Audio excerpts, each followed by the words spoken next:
ನಮಸ್ಕಾರ ಸ್ನೇಹಿತರೆ, ನಾನು ಡಾಕ್ಟರ್ ಸಂದೀಪ್ ಅಂತ. ನಮ್ಮ ಚಾನಲಲ್ಲಿ ಆರೋಗ್ಯದ ಬಗ್ಗೆ, ರೋಗದ ಲಕ್ಷಣಗಳ ಬಗ್ಗೆ, ಮನೆಮದ್ದುಗಳ ಬಗ್ಗೆ ಮತ್ತು ಮಾನವನ ಸರ್ವಾಂಗೀಣ ಬೆಳವಣಿಗೆಗಳ ಬಗ್ಗೆ ನಾನು ವೀಡಿಯೋ ಮಾಡಿ ಹಾಕ್ತಾ ಇರ್ತೀನಿ ಸ್ನೇಹಿತರೆ. ಈ ವಿಷಯಗಳಲ್ಲಿ ನಿಮ್ಗೆ ಏನಾರು ಆಸಕ್ತಿ ಇತ್ತು ಅಂತ ಹೇಳಿದರೆ ನಮ್ಮ ಚಾನಲ್ನ ಲೈಕ್ ಮಾಡಿ, ಶೇರ್ ಮಾಡಿ, ಸಬ್ಸ್ಕ್ರೈಬ್ ಮಾಡಿ. ಇವತ್ತಿನ ಒಂದು ವಿಷಯ ಬಹಳ ಮುಖ್ಯವಾದದ್ದು ಸ್ನೇಹಿತರೆ. 5 ವಿಷಗಳಲ್ಲಿ ಒಂದಾಗಿರ್ತಕ್ಕಂಥ ಎಣ್ಣೆ.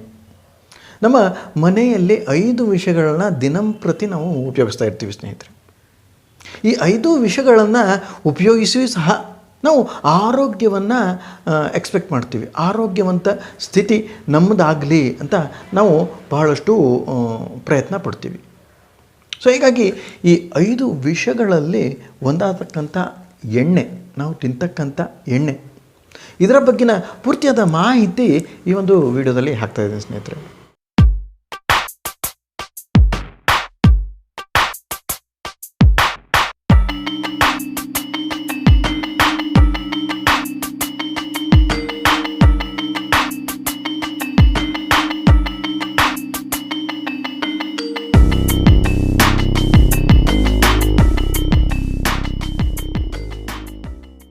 ಬೇಕಾಗತಕ್ಕಂತಹ ಜಿಡ್ಡಿನ ಅಂಶ ಭಾಳಷ್ಟು ಕಡಿಮೆ ಆಯಿತು. ನಮಗೆ ನಮ್ಮ ವಾತವನ್ನು ಸರಿದೂಗಿಸುವಂತಹ ಒಂದು ಶಕ್ತಿ ಇದ್ದಿದ್ದು ಈ ಎಣ್ಣೆಗೆ. ಅದನ್ನು ಪೂರ್ತಿಯಾಗಿ ಕಡಿಮೆ ಮಾಡಿದರು. ಸೊ ಹೀಗಾಗಿ ರೋಗಗ್ರಸ್ತ ಸ್ಥಿತಿ ಮನೆಯಲ್ಲೂ ಬರುವ ಹಾಗೆ ಮಾಡಿದರು ಅನ್ನೋದು ಬಹಳಷ್ಟು ಸರ್ವೇಸಾಮಾನ್ಯವಾಗಿ ಅರ್ಥವಾಗಬೇಕು ಎಲ್ಲರಿಗೂ. ಅದನ್ನು ನಾನು ಹೇಳಬೇಕಾದಂಥದ್ದು ಅವಶ್ಯಕತೆಯೂ ಇಲ್ಲ ಸ್ನೇಹಿತರೆ. ಸೊ ಹೀಗಾಗಿ ಈ ಎಣ್ಣೆಯ ಅಂಶ ಕಡಿಮೆ ಆಯಿತು ಅಂದ ತಕ್ಷಣ ನಮ್ಮ ವಾತದ ಒಂದು ರೋಗಗಳು ಬಹಳಷ್ಟು ಉಲ್ಬಣಿತವಾಗುತ್ತೆ. ಸೊ ಈ ವಾತದ ರೋಗಗಳು ಅಂತ ಹೇಳಿದರೆ ನಮ್ಮ ವಿಚಾರಕ್ಕೆ ಬರುವುದು ಅಂತ ಹೇಳಿದರೆ ನಮ್ಮ ಗಂಟು ನೋವುಗಳು, ಕೀಲು ನೋವುಗಳು, ಮೈಕೈ ನೋವುಗಳು ಮತ್ತು ಹೀಗೆ ಹಲವಾರು ರೋಗಗಳಿಗೆ ನಾವೇ ದಾರಿ ಮಾಡಿಕೊಟ್ಬಿಟ್ವಿ ಅಂತ ನನಗೆ ತಿಳಿಸ್ತಾ ಇದ್ದೀನಿ ಸ್ನೇಹಿತರೆ. ಸೊ ಹೀಗಾಗಿ ಈ ವಾತದ ನೋವು, ಮೈ ನೋವು, ಕೀಲು ನೋವು ಮತ್ತು ನಮ್ಮ ಸೊಂಟ ನೋವು ಇವೆಲ್ಲಕ್ಕೆ ಕಾರಣ ಏನು ಅಂತ ಹೇಳಿದರೆ ನಮ್ಮ ವಾತ ಉಲ್ಬಣಿತವಾಗಿ ವಾತದ ಒಂದು ಪರಿಸ್ಥಿತಿ ನಮ್ಮ ದೇಹದಲ್ಲಿ ಸಮದೂಗಿಸುವಂತಹ ಈ ಎಣ್ಣೆಯನ್ನು ನಾವು ರಿಫೈನ್ಡ್ ಎಣ್ಣೆಯನ್ನು ಉಪಯೋಗಿಸುವ ಒಂದು ಕಾರಣದಿಂದ ಅಂತ ನನಗೆ ತಿಳಿಸ್ತಾ ಇದ್ದೀನಿ ಸ್ನೇಹಿತರೆ. ಸೊ ಹೀಗಾಗಿ ಈ ರಿಫೈನ್ಡ್ ಎಣ್ಣೆಯ ಈ ಮೂಲ ಸಿದ್ಧಾಂತವನ್ನು ನೀವೇನಾದ್ರು ಅರಿತಿದ್ದೇ ಆಯಿತು ಅಂತ ಹೇಳಿದರೆ, ಈ ರಿಫೈನ್ಡ್ ಎಣ್ಣೆಗಳನ್ನು ಬಿಟ್ಟು ಗಾಣದ ಎಣ್ಣೆ ಬಳಸುವಂಥ ಜನರಿಗೆ ಆರೋಗ್ಯ ಬರುವುದು ಖಚಿತ. ಆರೋಗ್ಯವಂತ ಸ್ಥಿತಿ ಅವರಲ್ಲಿ ಸರ್ವೇಸಾಮಾನ್ಯವಾಗಿ ಇದ್ದೇ ಇರುತ್ತೆ ಅಂತ ನನಗೆ ತಿಳಿಸ್ತಾ ಇದ್ದೀನಿ ಸ್ನೇಹಿತರೆ. ಸೊ ಹೀಗಾಗಿ ಜಾಹೀರಾತುಗಳ ಬಗ್ಗೆ ಮತ್ತು ನಮ್ಮ ಡಾಕ್ಟರ್ಗಳು ಹೇಳುವಂತಹ ಉಪದೇಶಗಳ ಬಗ್ಗೆ ಬಹಳಷ್ಟು ಜಾಗರೂಕತೆಯಿಂದ ಇರಬೇಕು. ಯಾಕೆ ಅಂತ ಹೇಳಿದರೆ ಯಾವುದೇ ಡಾಕ್ಟ್ರು ಸುಮ್ಮನೆ ಹೇಳಲ್ಲ. ಆದ್ರೂ ಸಹಿತ ಅವರಿಗೆ ಬಂದ ಒಂದು ವಿಚಾರದ ಬಗ್ಗೆ ನಾವು ಸ್ವಲ್ಪ ವಿಚಾರ ಮಾಡಿ ನಮ್ಮ ಒಂದು ಆಹಾರ ಪದ್ಧತಿಯನ್ನು ಸರಿದೂಗಿಸುವ ಹಾಗೆ ಮಾಡಿಕೊಳ್ಬೇಕು ಅಂತ ನಾನು ಕಳಕಳಿಯಿಂದ ಎಲ್ಲರಿಗೂ ಕೇಳ್ಕೊಳ್ತೀನಿ ಸ್ನೇಹಿತರೆ.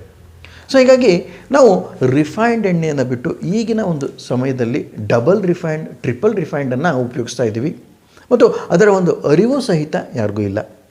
ಆದರೆ ಗಾಣದ ಎಣ್ಣೆಯೂ ಸಹಿತ ಈಗ ಮಿಶ್ರಿತವಾದ ಎಣ್ಣೆ ಆಗ್ತಾಯಿದೆ. ಏಕೆ ಅಂತ ಹೇಳಿದರೆ ಈಗ ಮಾರ್ಕೆಟ್ ಸ್ಟಡಿ ಮಾಡೋಂಥವರು ಎಷ್ಟು ಚಾಣಾಕ್ಷರಿರ್ತಾರೆ ಅಂತ ಹೇಳಿದರೆ, ಅವರು ರಿಫೈನ್ಡ್ ಎಣ್ಣೆಯನ್ನೇ ಗಾಣದ ಎಣ್ಣೆ ಅನ್ನುವ ಒಂದು ಪ್ರಚಾರವನ್ನು ಮಾಡಿ ಅದನ್ನು ಸಹಿತ ವ್ಯಾಪಾರದ ಒಂದು ದೃಷ್ಟಿಯಲ್ಲಿ ಎಲ್ಲರ ಮನೆಯನ್ನು ಸೇರಿಸ್ತಾ ಇದ್ದಾರೆ. ಹೀಗಾಗಿ ನಾವು ಈ ಎಣ್ಣೆಯನ್ನು ಉಪಯೋಗಿಸುವ ಮೊದಲು ಅದರ ಒಂದು ಉತ್ಪತ್ತಿಯ ವಿಧಾನ, ಅದರ ಒಂದು ಪೂರ್ತಿಯಾದ ಮಾಹಿತಿಯನ್ನು ನಾವೇನಾದ್ರು ಸರಿಯಾಗಿ ನೋಡಿದ್ದೇ ಆಯಿತು ಅಂತ ಹೇಳಿದರೆ ನಮ್ಮ ಪರಿವಾರ, ನಮ್ಮ ಸಮಾಜ ಮತ್ತು ನಮ್ಮ ದೇಶ ಬಹಳಷ್ಟು ಆರೋಗ್ಯವಂತ ಸ್ಥಿತಿಗೆ ಮತ್ತೆ ಬರಲಿಕ್ಕೆ ಸಾಧ್ಯ ಇದೆ ಅಂತ ನಮಗೆ ತಿಳಿಸ್ತಾ ಇದ್ದೀನಿ ಸ್ನೇಹಿತರೆ. ಯಾಕೆ ಅಂತ ಹೇಳಿದರೆ ಈ ಎಣ್ಣೆಯಿಂದ ಆಗ್ತಕ್ಕಂಥ ಅನಾಹುತಗಳು ಅಂತ ಹೇಳಿದರೆ ಹಾರ್ಟ್ ಅಟ್ಯಾಕ್ ಸಹಿತ ಈ ಎಣ್ಣೆಯ ಒಂದು ಪ್ರಭಾವದಿಂದ ಆಗ್ತಾಯಿದೆ ಸ್ನೇಹಿತರೆ. ಸೊ ಹೀಗಾಗಿ ಎಣ್ಣೆ ಚಿಕ್ಕ ರೋಗದಿಂದ ಹಿಡಿದು ದೊಡ್ಡ ರೋಗದವರೆಗೆ ಕಾರಣವಾಗುತ್ತೆ. ಸೊ ಹೀಗಾಗಿ ನಮ್ಮ ವಾತದ ಎಲ್ಲ ರೋಗಗಳು ಈ ಎಣ್ಣೆಯಿಂದನೇ ಆಗ್ತಾಯಿದೆ ಸ್ನೇಹಿತರೆ. ಸೊ ಹೀಗಾಗಿ ಈ ಒಂದು ಪೂರ್ತಿಯಾದ ಮಾಹಿತಿಯನ್ನು ಈ ಒಂದು ವಿಡಿಯೋದಲ್ಲಿ ಹಾಕಲಿಕ್ಕೆ ಪ್ರಯತ್ನ ಮಾಡಿದ್ದೀನಿ ಸ್ನೇಹಿತರೆ. ಸೊ ಈ ಎಣ್ಣೆಯ ವಿಷಯದಲ್ಲಿ ನಿಮಗೇನಾದ್ರು ಇದರ ಅರಿವು ಇತ್ತಾ ಅಂತ ಕಾಮೆಂಟ್ ಸೆಕ್ಷನಲ್ಲಿ ಹಾಕಿ. ನಿಮ್ಮ ಅನಿಸಿಕೆ ಈ ಒಂದು ವಿಡಿಯೋದ ಬಗ್ಗೆ ಕಾಮೆಂಟ್ ಸೆಕ್ಷನಲ್ಲಿ ಹಾಕಿ. ಯಾವುದೇ ಒಂದು ಪ್ರಶ್ನೆಗಳಿತ್ತು ಅಂತ ಹೇಳಿದರೆ ಕಾಮೆಂಟ್ ಸೆಕ್ಷನಲ್ಲಿ ಹಾಕಿ.